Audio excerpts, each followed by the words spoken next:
गुरु गीता का सूत्र कहता है, गुरो कृपा प्रसादेन ब्रह्मा विष्णु सदाशिवा समर्था प्रभवादो च केवलम गुरु सेवया। अर्थात ब्रह्मा विष्णु और शिव गुरु कृपा के प्रभाव से ही समर्थ हैं, इसलिए गुरु सेवा को ही अपना कर्तव्य मानना चाहिए। गुरु सेवा को कर्तव्य मानना चाहिए। ऐसे वाक्य जो अनुवाद में आए हैं पता नहीं कितने ठीक हैं और कितने ठीक नहीं हैं। च केवलम गुरु सेवया इतना ही लिखा है, यानी कि इसलिए केवल गुरु सेवा में रहें, कर्तव्य माने ऐसा अनुवाद में नहीं है। तो केवल गुरु सेवा में रहें। ब्रह्मा विष्णु शिव यहाँ पर कोई एंटिटी की तरह वर्णन उनका नहीं है। भारतीय दर्शन उसको किसी एंटिटी की तरह देखता भी नहीं। वो एक कॉन्सेप्ट है कुछ समझाने का, ये हमेशा ध्यान रखें। इसलिए कोई जिद किसी को भी नहीं करनी चाहिए। ये निराकार निर्गुण हमारे भीतर के तमाम जो ढंग हैं जीवन में कार्य करने के, उनको बताने के तरीके। भारत में उनको साकार रूप से भी लोग मानते हैं, वो भी अच्छा है, उसमें कुछ भी बुरा नहीं है, क्योंकि साकार परंपरा जो भारत में रही है उसने इशारों को जीवित रखा है, इसलिए उसमें बहुत उलझना नहीं चाहिए। कई लोग उलझ जाते हैं कि वो सही है गलत है, नहीं। जो बहुत समझ वाली बातें हैं कई बार सारे लोग उनको संभाल नहीं पाते, लेकिन जिन चीजों को थोड़ा सा प्रतीकों में रूपों में ढाल दिया जाता है वो बची रह जाते हैं। तो ये एक प्रयोग रहा, वो अच्छा है।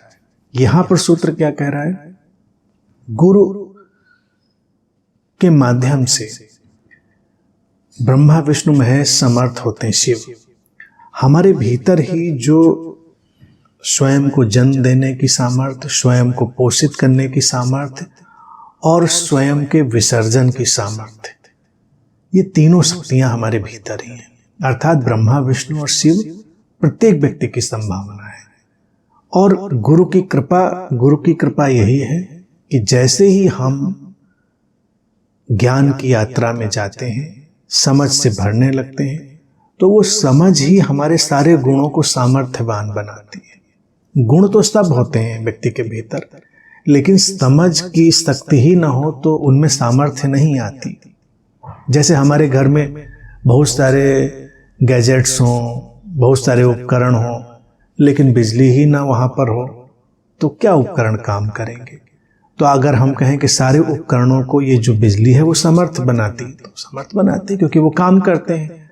तो हमारे भीतर संभावनाओं के रूप में बहुत सारे गुण हैं और गुरु कृपा है समझ की यात्रा, वो एक बिजली जैसी चीज है।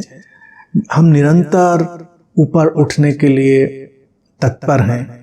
तो जितना हम ऊपर उठने के लिए तत्पर हैं, जितना हम चीजों को समझ रहे हैं, जितना हम सचेतन हो रहे हैं, उतना ही हमारी सारी संभावनाएं भी शुद्ध होकर आगे बढ़ रही होती हैं। तो ये एक सीधी सी बात इस सूत्र में कही गई। और आगे वो कहता है सूत्र, इसीलिए हमेशा गुरु सेवा में रहना चाहिए।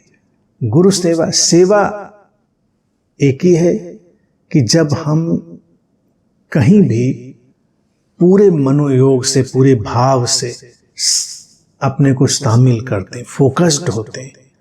तो अब जब हमने देख लिया कि ये ज्ञान की यात्रा, ये प्रकाश की यात्रा, ये सत्य की यात्रा जीवन में इतना महत्व रखती है, तो हम उसमें पूरी तरह संलग्न हो जाते हैं। पूरी तरह से हम अपने को उसमें डाल देते हैं, फिर हम कुछ बचा के नहीं रखते।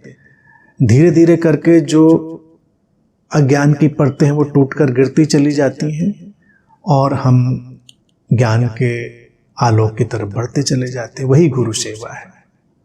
किसी व्यक्ति के लिए कहे भी नहीं जा रहे हैं सूत्र। व्यक्ति इनका दुरुपयोग कर सकते हैं, यही गुरु गीता पर बोलने का उद्देश्य भी है। कितने आश्रमों में ये सब बातें चलती हैं, तो लेकिन देखो कहा है गुरु सेवा करो, तो गुरु की सेवा करो। तो गुरु की सेवा किसी व्यक्ति की सेवा नहीं है, एक देशना की, एक समझ की भावना, उसको निरंतर अपने भीतर बनाए रखना, वही सेवा है।